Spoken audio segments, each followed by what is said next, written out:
Oh, nice. So, this powder is okay lang. Hindi ganun kadaling i-blend. Moisturizing niya sa labi. Uy, guys, transfer proof nga siya. Pinaka-requested to. In fairness naman, Dazzle Me. Papasa na ba as a Gen Z?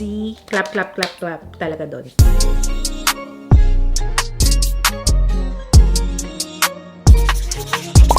Hello everyone! Welcome back sa ating channel. So today, try natin ang Dazzle Me Cosmetics. Gen Z brand daw ito. So parang ang target market nila is mga Gen Z. Pero dahil hindi na ako Gen Z, ako po ay isang millennial. A millennial tries Gen Z products. Unahin natin yung eyes kasi nakita ko parang ang ganda ng eyeshadow nila, guys. We have the number 1 and number 2. Cosmic Eyes ng Dazzle Me. Yung Milky Way talaga yung bet ko eh. Purple tayo. Maglalaro lang tayo. Actually, ano lang to. Very chill video lang to ha. Itatry lang natin. Tapos, sasabihin ko sa inyo kung anong thoughts ko. Mag-eyeshadow primer tayo, guys ha. I will use, ito feeling ko expired na talaga. Ay, hindi lang expired. Talagang tuyong-tuyo na siya, sis. Wala nang ibubuga to. I heart Stage. I love Stage ng Essence. So, ito na lang. Detail Cosmetics na lang tayo. Eyes on You. Ayan, mag-aan tayo. Mag-eyeshadow primer. Let me just blend this. Ay, bago pala tayo mag-eyeshadow, may nakita ako ditong Skin Fellow Nourishing Lip Sleeping Mask. Meron akong 01 Strawberry and then 02 Coffee. Habang nag-eyeshadow tayo, at least alam na natin. Mas share ko sa inyo yung feeling niya. Overnight kasi tayo, guys, ha. Pero gusto ko na siya itry para ma-prep yung labi natin. Ito siya, yung kanilang Nourishing Lip Sleeping Mask. Ito yung strawberry. May shade ba siya? Uy, oo nga. Bomb siya. Pero parang wala naman siyang kulay. Tingnan natin kung mag-sustain, ha. Parang wala akong nakikitang kulay. Ito yung coffee. Ah, yung amoy lang yun. Yung isa strawberry, yung isa coffee. Mas gusto ko yung coffee for a change. Wala siyang shade. As in, pang moisturize lang siya ng labi. Ang price nito is 249 pesos. Let's get Aurora. Siya yung pinaka-transition shade. So, blend lang natin yan along the crease. Next one is let's get Astral. Ito si Astral. Dahil tinatamad ako maglaba, same brush tayo. Ilalagay ko siya dun din. Papatong lang natin. Let's see. Oh, masyado siyang light. Sa lower level. Wow, lower level. Ibig ko sabihin sa baba nung first shade na nilagay natin. Then, let's intensify. Kunin natin ito. Para hindi ko masyado kasing makita yung Astral. So, let's get Collide. Ilagay ko na siya sa buong eyelid. Nakalimutan kong mag-swatch, guys. Ito yung swatches ng Cosmic Eyes. Hindi siya ganun ka-intimidating. Very soft lang naman siya. Parang gusto ko pa, hindi masyadong ma-purple yung itsura nito. Kunin ulit natin si Astral. And then, ilalagay ko siya. Papatong ko here. Kasi nawala yung pagka-purple niya. Parang more like blue. You know what? Gamitin ko nga yung daliri ko. Parang mas makukuha ko yung kulay pag Oo nga. Mas kitang-kita yung kulay pagka fingertip. Gusto ko yung mga pag-glitters dyan. Let's get Galactic. O, diba? Dinaliri ko na lang talaga. Nalagay ko siya sa middle. Actually, sa buong eyelid na. Why not? Ayan, para may shimmer dyan. Buti na lang hindi muna ako nag-foundation kasi may mga fallouts na glitters. Oh, ito medyo may pink siya. Itong si Stardust. Maglalagay tayo ng Stardust dito sa inner corner. Oh, nice. O, diba? Intergalactic na ba to? Ay, bet ko yan. Medyo ma-pink siya dito sa inner corner ng eyes natin. Yung nag-iiba siya ng kulay, oh. Depende sa tama ng ilaw. And then lastly, itong glitter na nasa gitna. Sige, lagay na natin dito.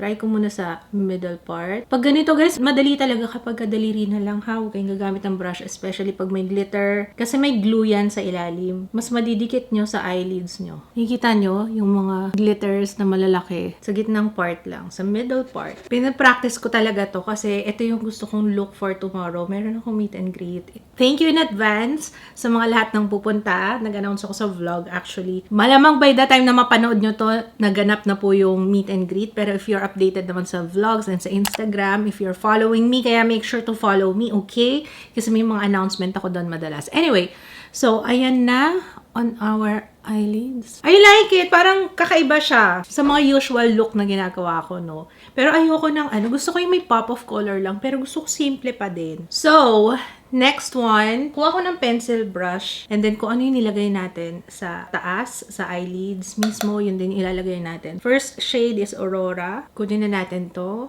Yung medyo bluish dyan. Okay. Collide. Sana tama ako ng basa sa shades kasi nga, hindi ko alam kung which one, kung nakabaliktad ba siya, yung shade names. Sorry, pero ito yung ginamit ko. Ayan, like this one. Nalagay ko siya sa outer and inner. And then dun sa middle part is yung glitters. Kuha Gumawa ako ng smudger. Mas madali kasi kapag kaganyan. Pag daliri kasi masyadong malaki yung daliri natin, ano. So, dito lang siya sa gitna. Parang umiiyak ako ng glitters, ganon. Ayan, like so.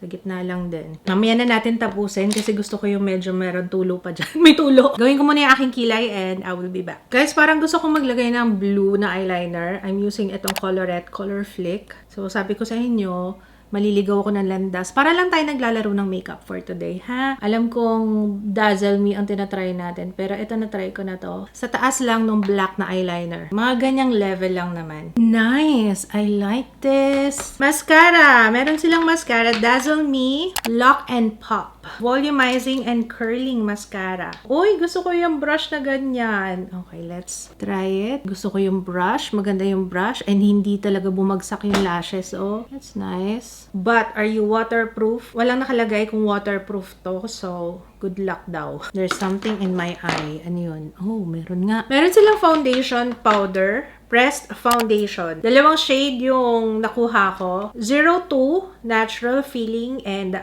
04, warm mocha. Oil control, sweat-proof, smooth finished matte compact powder, and 10,000 sold. Ibig sabihin, mabenta to sa kanila. Let's see kung kumusta siya sa akin. This is natural feeling. May kasama siyang puff. Okay. Ito naman si warm mocha. Ayan, si warm mocha. And then, ito si natural feeling. Warm mocha tayo. So, ilalagay ko siya on one side kasi meron akong powder dito. Oo. Actually, YOU Cosmetics yan. So, if you wanna check it out, hindi ko alam kung ano yung mauna. Ayan, nag-mattify yung ating face. Kaso, nakikita pa rin talaga yung blemishes ko. Kahit napatungan ko siya. Actually, meron na nga yung corrector eh. Kaso, wala. Lumalabas talaga yung blemishes ko. So, this powder is okay lang. So, yan yung ginamit ko na pang set ng aking foundation. Ngayon ha. Natin sa leeg. Wala akong blush, contour, highlighter dito. So, tapusin ko muna yung blush, contour, and highlighter.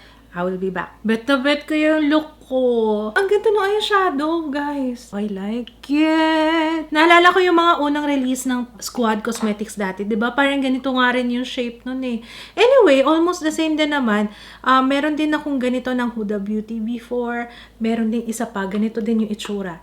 Vice Cosmetics, ganito din. No, parang pare-pareho ng component. Marami akong itatry na lip products, guys. Iba-ibang klase to. May lip tint. We have itong orange, nag-iisa siya. Glossip Girl lip cream. And then, ito, meron tayong 5 shades ng Misty Matte Lip Cream. And then, we also have, ang dami, diba? Oh, okay. Blush pala. Ito muna tayo. Akala ko lip product siya. Let's see kung ano yung, may babagay ba dito sa ating look for today. Though, nag-blush naman ako ng powder. Pero gusto ko talaga i-try to. So, first shade we have Sweet Pink. Creamy blush. Okay, ito yung Sweet Pink. Oy, nice. So, ayan si Sweet Pink. And then we have Cheeky Orange. Sweet Pink tayo. Parang mas bagay siya dito. Sige nga, try ko siya ng i-apply kahit na nag-blush na ako. Let's see kung how it will work. Let's get a brush. Ay, nice. Kahit na brush yung ginamit natin, na-blend naman siya ng maayos. Pero try natin siya ng daliri lang. Ay, hindi siya ganun ka-creamy. Creamy blush siya, pero para siyang lip tint. Hindi ganun kadaling i-blend. Mas madali yung brush. Iba yung consistency nito as expected. Ayan o, tingnan nyo. Parang watery siya. Mas gusto ko yung creamy. Hindi siya creamy. Looks nice pa rin naman. Glossip Girl Lip Cream. So, this one is gloss. Oh. Try nga natin. Solid yung kulay niya, pero hindi ako fan ng color. Pero maganda naman yung itsura niya sa labi. Once na blend na. Manipis lang siya ha. Yun nga eh, bakit? Kasi ito glossip. Sasabihin ko sana, akala ko creamy. Kasi hindi siya creamy.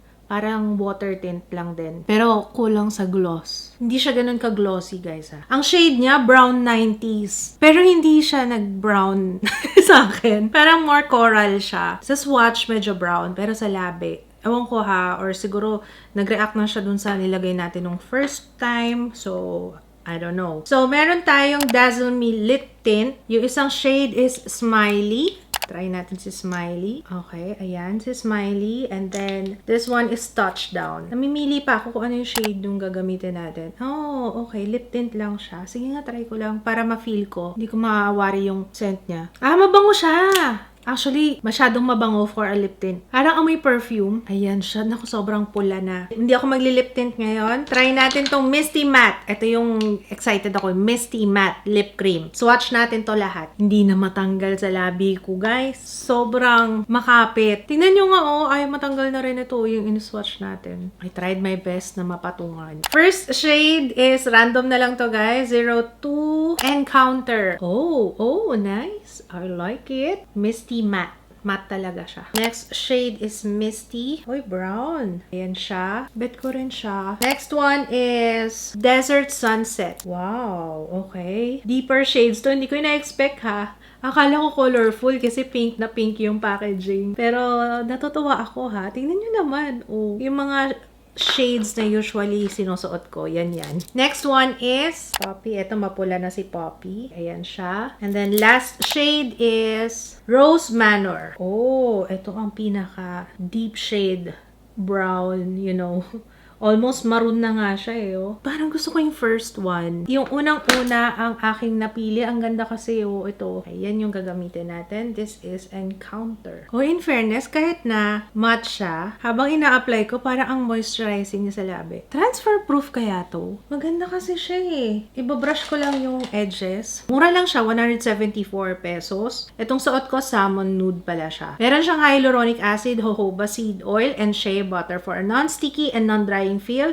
Soft blur finish. Totoo naman, guys. Tingnan nyo, soft blur siya. Foolproof formula. Mask proof, smudge proof, waterproof. Ay, very good. Yan ang hinahanap ko ngayon. Tsaka bagay siya. Bagay siya sa look natin. I like it. Bestseller siya, ha. Almost 10,000 sold. Wow. Ito ang pinaka nire-request sa akin na itry. Pinaka requested to. Dazzle Me Get a Grip Long Lasting Makeup Setting Spray. Ang laman nito is 60 ml. Long-lasting makeup, oil control, fine mist, and how much is it? Ito yung bestseller nila, guys, eh. 184 pesos. Okay, regular price is 199. So, let's try this. Dalawa pala yung klase nito, pero I have yung oil control. Meron yung isa, yung matte fix, yung color pink, pero ito lang yung meron ako, so try pa rin natin to. Dito tayo sa left side, okay? Kasi meron akong itinatry dito sa kabila. Paspasan si ate nyo. Pakyawan ako for today. Let's see. Pareho naman yung base natin eh. Okay. May coconut. So, nakita nyo, merong mga kuha lang ako ng sponge and then dab lang natin like so, and hopefully mapatagal niya yung ating base. Natry ko naman na tong base na to, so alam ko na kung paano mag-work sa akin to. Pero kung makatulong siya sa oil control, edi mas okay, 'di ba? We're done sa ating look. Ay, in fairness naman, Dazzle Me. Papasa na ba as a Gen Z yung makeup, ha? Oh, ito ba transfer proof talaga? Uy, guys, transfer proof nga siya. At saka ang ganda ng finish niya. Kaya naman pala bestseller. Tingnan nyo. Parang blurring finish sa labi. Tapos komportable siya. Hindi mukhang dry yung labi ko. But parang may transfer. Ito na isang. Wala naman. Yung sa tint yan yata kanina. Okay. Wala naman akong nakikitang wala siya transfer. Okay, so babalik tayo later on for an update kung kumusta siya on my face. But so far, so good. I'm happy. Ang ganda ng eyeshadow. Kumalat na siya sa bracelet ko. Oh my gosh. Yung iba, yung lip tint talagang, tingnan nyo, ang kapit niya talaga sa labi. It's now 3:21 p.m. and babalik ako later. Okay, guys. It's the end of the day. It's 10:40 p.m. Antibay nung eyeshadow. Wala akong masabi. It's a yes! Exclamation point. Exclamation point. Exclamation point. Ganda talaga. Yung mga ibang products na ginamit ko on my face, nasa description box, guys, ha. Pati yung glitter, na-maintain niya talaga na nandyan lang siya. Pati yung dito sa baba. Hindi nag-move. Ayan, very good. Hindi rin siya yung kumalat sa buong face ko. Very good. In fairness sa colorette, guys, ha. Hindi ko yata na-review to, pero I like. Bukas ang gagamitin ko yung purple. Meron purple nito eh. So, ito lang naman yung na-try ko, yung Milky Way. Next time si Venus Aura naman. Venus Aura. Ito, hindi ko ito ma-first impression review, pero yeah, nakita nyo naman yung feeling kanina. Para lang siya lip balm. The powder is nice. Mas mattified definitely itong face ko. Siguro ang laking tulong nung setting spray. Yung setting spray, hindi ko siya masasuggest agad-agad sa inyo kasi kailangan ko talaga siyang i-wear test on different products, on different bases, kind of bases, kasi doon ko malalaman talaga kung nag-work o kung tumagal.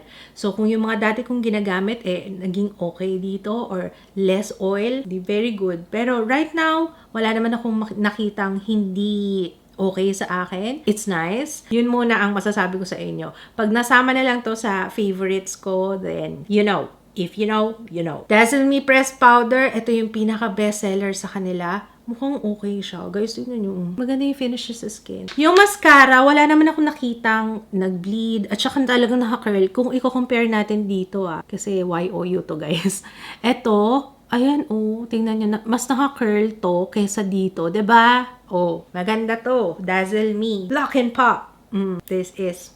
Tsaka maganda yung brush niya. Yun yung gusto ko sa kanya. And totoong volumizing talaga and curling mascara. Though nag-lash curler ako, pero talagang na-maintain niya yung curls. Hindi bumagsak yung lashes ko. Para sa akin, clap, clap, clap, clap talaga doon. Dazzle Me na creamy liquid blush. In fairness, ang tagal niya.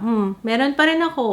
Hindi ako nag-reapply ng powder. So, puro blot lang ako. So, hindi naman nabawasan. Tingnan nyo. Siguro mas intense kanina. Understandable. Pero, at least, andyan pa rin siya. So, this one's okay. Pasado sa akin yan. Yung sinuot ko sa labi. Yung Dazzle Me. Ang ganda nyo. Ganda nito. Hindi ko lang type yung packaging kasi pakilamera talaga ako. Ayoko nung hindi nakikita yung laman. So, sana kahit paano may area dito na nakikita mo yung color kasi ang hirap basahin ng shade sa ilalim. So, nakakatamad tuloy gamitin. Lalo na pagka magka-40 ka na, medyo malabo na yung mata mo. Ang hirap na, kagaya ko, ang tagal bago mag-focus. Ang liit kasi na sulat. Para lang siyang ballpen pati, no? Parang marker, ganyan. Well, ako lang naman. Gusto ko sana yung nakikita. Like this. Diba? Yung nakikita mo yung kulay. Pero it's nice. Hindi siya mukhang drying. Kahit na kumain ako kanina, tapos hindi ako nag-reapply. Yan na yun. Yan na siya. Anyway, may stain na kasi yung labi ko kanina kasi may mga tinry tayo, diba? Ito lang yung area na may nagbabalat sa akin. Pero kanina pa yan. Before pa tong video na to, meron na yan. Pero hindi naman naapektuhan yung malambot yung labi ko. Fairness, So, alam ko na kung bakit mabenta to. Mabenta siya Ang daming, parang bestseller din nila to Yung Misty Matte Lip Cream. It's nice. So, ayun lang guys. Sana wala akong nakalimutan sa Dazzle Me. Meron pa ba? Maraming salamat. Sana na-enjoy nyo tong review, try on natin. First time kong itry tong Dazzle Me. And hindi naman ako na-disappoint. So, ayan. Maraming salamat sa panonood. If you enjoyed this video, don't forget to thumbs up. Kung meron kayong request, feel free to comment down below. At kung hindi ka pa nakaka-subscribe, make sure to subscribe. And I will see you again on my next one. Bye, guys! But if I lay down and I play dead and I stay dead, maybe you'll get sick of being the